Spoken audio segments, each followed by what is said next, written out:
दर्द को सहना तो हमने गर्भ से ही सीखा है, सुलूक तो हमारे साथ जानवर सरी का है। बंदिशें हमारे ऊपर बचपन से ही जारी हैं, घर के अंदर बाहर हर आँख शिकारी है। बेटी यहाँ जाना नहीं, बेटी ये सब खाना नहीं, ऐसे नहीं चलना है, ये नहीं पहनना है, हंसना नहीं जोर से, सुनो बातें गौर से, तू पराया धन है और हमारे सर का बोझ है। जहर में डूबे ताने ये मिलते हमको रोज़ हैं। ग्रामीण भूमि देखने वाले सभी दर्शक साथियों को नमस्कार। मैं आपका भाई वीरेंद्र पाई। साथियों, आज का युग बेटियों का युग है। देश का नेतृत्व बेटियां कर रही हैं। अगर यकीन नहीं होता है तो देख सकते हैं कि भारत पाकिस्तान के संघर्ष में भी देश की सेना का नेतृत्व दो जाबाज बेटियों ने किया है, व्योमिका सिंह और सोफिया कुरैशी। आज बात करें, चाहे खेलों की बात हो, चाहे शिक्षा की बात हो, चाहे स्वास्थ्य सेवाओं की बात हो, सभी जगह बेटियां बेटों से बहुत आगे निकल चुकी हैं। लेकिन क्या बेटियों को वो सम्मान मिल पाया है जितना संघर्ष बेटियों ने किया है? ग्रामीण आंचल की बात करें तो आज बात करते हैं कि हरियाणा बोर्ड की परीक्षाओं का परिणाम घोषित हुआ है। टॉप 20 में से 17 बेटियां आगे आई हैं। बात करेंगे बेटियों से। Government girls senior secondary school Karoda में अभी खड़े हैं। यहाँ की बेटियां बहुत चर्चित हैं। हरियाणा में ये स्कूल चर्चित है कि यहाँ पर बहुत व्यवस्था के साथ पढ़ाई की जाती है। आप खुद देखिए इन बेटियों के बोलने का तरीका। गुड़िया, क्या नाम है? सर खुशबू गर्ग। खुशबू, क्या कहना चाहोगे कि जो बेटियां आज संघर्ष कर रही हैं अपने लिए, क्या बेटियों को वो सम्मान, वो जगह मिल पाई है हमारे ग्रामीण समाज में? सर आज भी ग्रामीण परिवारों में ये अवधारणा है कुछ घरों में कि बेटियों को बोझ समझा जाता है। मैं उस पर एक रैप सुनाना चाहूँगी। सदियों से चुप बैठी आज मुंह खोलूंगी, तोड़ के दरवाजे सारे आज सच बोलूंगी। सहनशीलता को मेरी कमजोरी ना समझो तुम, पीड़ा होगी पर्वत से मैं कब तक झेलूंगी। आज मांगूंगी जवाब अपने सवालों के, दर्द दिखाऊंगी सारे बीते लाखों सालों के। पैदा होते ही मेरे क्यों घर में मातम छाया था, जन्म लिया बेटी ने चेहरा सबका मुरझाया था। मार मार के ताने सबने मम्मी को रुलाया था, कुल को चलाने वाला बेटा नहीं आया था। डस्टबिन में फेंक के भी शर्म नहीं आई थी, कुत्तों ने जब नोचा मुझको कितना मैं चिल्लाई। कभी झाड़ियों में फेंका, कभी गंदे नालों में, ऐसा स्वागत होगा मेरा आया ना ख्यालों में। डॉक्टर के छुरी कांटों से जो हम बच पाए हैं, अब रोज नई मौत मरने इस दुनिया में आए हैं। दर्द को सहना तो हमने गर्भ से ही सीखा है, सुलूक तो हमारे साथ जानवर सरी का है। बंदिशें हमारे ऊपर बचपन से ही जारी हैं, घर के अंदर बाहर हर आँख शिकारी है। बेटी यहाँ जाना नहीं, बेटी ये सब खाना नहीं, ऐसे नहीं चलना है, ये नहीं पहनना है, हंसना नहीं जोर से, सुनो बातें गौर से, तू पराया धन है और हमारे सर का बोझ है। जहर में डूबे ताने ये मिलते हमको रोज हैं। जंग हमारी होगी तब तक बेटी नहीं सुरक्षित, जब बेटी के आने पर ढोल बजाए जाएंगे, देने को आशीष मांगल चार गाए जाएंगे। बेटी बचाओ बेटी पढ़ाओ नारा जब हकीकत होगा, उसी रोज हमारा ये महायज्ञ पूरा होगा। जी, तो साथियों देख सकते हैं कि बेटियों की क्या स्थिति है। बेटियां प्रश्न करेंगी अब समाज से कि बेटियों के प्रति ये जो धारणा है समाज की कब बदलेगी। तो बात करते हैं शिक्षा की। गुड़िया, क्या नाम है? सर स्नेहा शर्मा। तो ब्लॉक स्तर पर प्रथम आई हो आप, क्या कहना चाहोगे कि किस तरह से आपके टीचर्स यहाँ पर पढ़ाते हैं? क्या कुछ मोटिवेट करते हैं यहाँ बच्चों को? देखिए, हर एक टीचर जो है हमारे स्कूल का वो बहुत अच्छा है, और पढ़ाने से लेकर मोटिवेट करने तक, डाउट क्लियर करने तक, हर एक चीज़ में हर एक टीचर हर बच्चे को पर्सनली मोटिवेट करता है कि नहीं तुम ये कर सकते हो, तुम अच्छे मार्क्स अचीव कर सकते हो, तुम फ्यूचर में बहुत कुछ कर सकते हो, और तुम्हारा आईक्यू है इतना। पर्सनली ये बोला जाता है कि हमारे स्कूल की जो गर्ल्स हैं उनका आईक्यू बहुत अच्छा है, तो इस बात को लेकर भी हमारा स्कूल काफ़ी चर्चों में है। उसके बेस पे हर एक बच्चे को मोटिवेट किया जाता है। तो क्या कहोगे कि गांव में बेटियों को ये समझा जाता था कि 10वीं करा दी, 12वीं करवा दी, उसके बाद उनको शादी के लिए ही सोच रहती थी समाज की। कहीं ना कहीं आज बेटियां सपना भी देती हैं फ्यूचर को लेकर के कि मुझे क्या बनना है समाज के लिए, देश के लिए, और अपने लिए क्या कुछ करना है।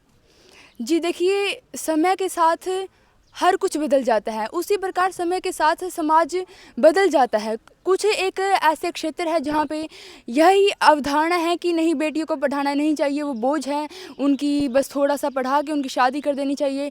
लेकिन जैसे जैसे टाइम में चलता जा रहा है, लोगों की सोच विकसित होती जा रही है। अगर हम हमारे पर्सनली गांव की बात करें तो यहाँ पे लोगों की अच्छी सोच है, वो बेटियों को बोझ ना मान के आगे हर एक फील्ड में उनको आगे ले जाना चाहते हैं। तो आप 10वीं के बाद क्या लेना चाहते हो, क्या कुछ बनना चाहते हो? कि 10वीं के बाद कहीं ना कहीं लाइनें अलग चेंज हो जाती हैं। 10वीं तक तो बच्चा पढ़ता रहता है, एक से कॉमन सब्जेक्ट होते हैं। अब आपको सब्जेक्ट भी चूज़ करते हैं अपने फ्यूचर को देखते हुए। क्या कुछ बनना चाहते हो और क्या कुछ चूज़ किया आपने? जी, मैंने मेडिकल स्ट्रीम ली है और मैं डॉक्टर बनना चाहती हूँ। तो क्या सपना, एक सपना कहाँ से क्रिएट हुआ कि मुझे मेडिकल लाइन में जाना है, या सिर्फ ये है कि मेरे परसेंटेज इतने आए हैं तो इसलिए मुझे मेडिकल में ही जाना चाहिए? जी देखिए, 2019 में कोविड का एक समय आया था जिसमें भारत के बहुत सारे लोगों को बहुत परेशानियों का सामना करना पड़ा। तो उस समय जो डॉक्टर्स ने किया वो बहुत अपने हर एक मतलब अपनी पूरी जान जी लगा के डॉक्टर्स ने जो देश के लिए किया और लोगों को जो बचाने का एक सपना उन्होंने हम सभी नागरिकों को दिखाया, तो वहीं से एक भावना पैदा हुई कि डॉक्टर बनना है और देश के लिए कुछ सेवाएं देनी है। गुड़िया क्या नाम है? सर प्रिया शर्मा। प्रिया शर्मा, क्या कुछ सपना है आपका फ्यूचर को लेकर के? क्या कुछ आपके अंक आए हैं? मेरे 500 में से 477 अंक आए हैं। मेरा सपना है कि मैं नीट क्रैक करूं और उसके बाद आयुर्वेदा फील्ड में अपना आयुर्वेदा में जाना चाहती है कि पूरे दुनिया में भारत का एक डंका बजता है आयुर्वेदा के मामले में। क्या कुछ सपना है कि आयुर्वेद के ही क्षेत्र में जाना चाहते हो आप? जी, मैं BMS करके फ़ॉरेन जाना चाहती हूँ और वहाँ दिखाना चाहती हूँ कि भारत की बेटियाँ कितनी उच्च है, कितनी महान है, कितना वो अपने पैरों पे खड़ी है, कितना बताना चाहती हूँ कि भारत किसी चीज़ में पीछे नहीं है। तो बेटियों के बारे में क्या कहना चाहोगे कि आपके स्कूल्स में जो हैं बेटियों को पढ़ाया जाता है, किस तरह से टीचर्स पढ़ाते हैं या एक सब्जेक्ट तक ही सीमित रहते हैं? जी, हमारे स्कूल में जो टीचर है वो एक सब्जेक्ट तक या फिर सिलेबस तक सीमित नहीं है। वो हमें सामाजिक जानकारी देते हैं, हमें डिसिप्लिन में रखते हैं और भी बहुत सारी जिम्मेवारियां हमारी वही उठाती हैं। यानी कि हम स्कूल में हम घर से भी ज़्यादा अच्छा फील करते हैं, अपना फील करते हैं यहाँ पे। जी। गुड़िया क्या नाम है? सुगम। सुगम, क्या कुछ सपना है सुगम का? आगे आइए थोड़ा। सर मैं इंजीनियर बनना चाहती हूँ, मैं जेई क्रैक करना चाहती हूँ। कितने अंक आए हैं? मेरे 468 आए हैं आउट ऑफ 500। अच्छा, इंजीनियरिंग के क्षेत्र में क्यों जाना चाहती हैं? सर मेरा स्टार्टिंग से साइंस और मैथ्स में इंटरेस्ट है, तो मैं इन्हीं के कारण जाना चाहती हूँ। तो अपने स्कूल के बारे में, अपने पेरेंट्स के बारे में, अपने गांव समाज के बारे में क्या कहना चाहोगे कि इतना अच्छा स्कूल है आपका? कहीं ना कहीं आज बेटियों की तरफ इतना ध्यान नहीं देते हैं। बेटियों को सरकारी स्कूल में पढ़ाते इसलिए हैं कि बेटियों की तो शादी करनी है, लेकिन बेटियां उस वहम को दूर करके बेटियां पढ़ जाती हैं बहुत ज़्यादा। जो हमारे टीचर हैं हमें पूरी डेडिकेशन के साथ पढ़ाते हैं और जहाँ पर हमें मोटिवेशन की ज़रूरत होती है हमें मोटिवेशन भी देते हैं, और जहाँ पर हमारे गांव की बात होती है तो वो भी हमें पूरा सपोर्ट करता है। और हमारे गांव में नहीं समझा जाता कि बेटियां बोझ होती हैं, उनकी +2 के बाद शादी कर दी जाए। वो हमें आगे अपना फ्यूचर प्लान करने में भी सपोर्ट करती हैं, और जो हमारे पेरेंट्स हैं वो भी हमें पूरी सपोर्ट देते हैं कि हम अपना करियर बना सकें। जी, तो साथियों देख सकते हैं कि बच्चे अपने कैरियर को लेके, अपने फ्यूचर को लेकर के डिसाइड करने लगे हैं कि हमें किस तरफ जाना है, क्योंकि 10वीं के बाद लाइनें अलग अलग चेंज हो जाती हैं। तो यहाँ बेटियों को इस तरह से समझाया भी जाता है। गुड़िया क्या कहोगी? सर मैं यही कहना चाहूँगी कि हमारा स्कूल बहुत अच्छा स्कूल है। यहाँ पे मतलब टीचर्स सभी बच्चों को बहुत अच्छी तरह मोटिवेट करते हैं। जहाँ पे हम लोगों को ये लगता है कि नहीं ये हमसे नहीं हो पाएगा, जब हम वो चीज़ टीचर्स को बताते हैं तो हमें कहते हैं कि नहीं तुम्हारा IQ बहुत अच्छा है, तुम ये चीज़ कर सकते हो। मतलब बिलो से बिलो बच्चे को बोलते हैं कि तू ये चीज़ कर सकता है, हर चीज़ में मोटिवेशन देते हैं। और जहाँ तक कि सिलेबस की बात है तो सिलेबस तो वो लोग कवर करवाते ही हैं, और हम लोगों को हर एक चीज़ कंसेप्चुअल समझाते हैं कि हाँ ये वाली चीज़ ऐसे होएगी, ना कि सिर्फ किताब खुलवाई और रट्टा लगवा तो दी। क्या सपना है आपका? डॉक्टर बनना। डॉक्टर बनना है। गुड़िया क्या नाम है? सर काजल। काजल। काजल का क्या सपना है? सर मैं NDA में जाना एनडीए में। एनडीए में क्यों जाना चाहते हो? सर क्योंकि वहाँ तो और भी ज़्यादा पावर्स की ज़रूरत होती है, अंदर से बहुत मजबूत होना पड़ता है। ये सर मैं देश के लिए कुछ करना चाहती हूँ। अपने लाइफ में हम न्यूज़ में देखते हैं कि ये पाकिस्तान और हिंदुस्तान की वॉर थी, जो उसमें भी लड़कियों ने बहुत अच्छा योगदान दिया है अपना। मैं भी अपने देश के लिए कुछ करना चाहती हूँ। व्योमिका सिंह ने और सोफिया कुरैशी से कहीं ना कहीं प्रभावित हुई हैं आप?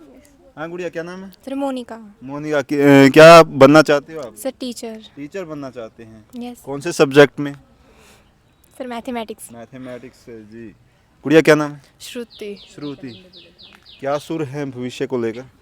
मैं पुलिस लाइन में जाना चाहती हूँ, शुरू से ही इंटरेस्ट है मेरा पुलिस लाइन में, देश की सेवा करने में, इसलिए। कहीं ना कहीं पुलिस में ये भी जाते हैं कि पुलिस में आराम की नौकरी है, पुलिस में पैसा भी अच्छा आ जाता है। ऐसी कोई बात नहीं है।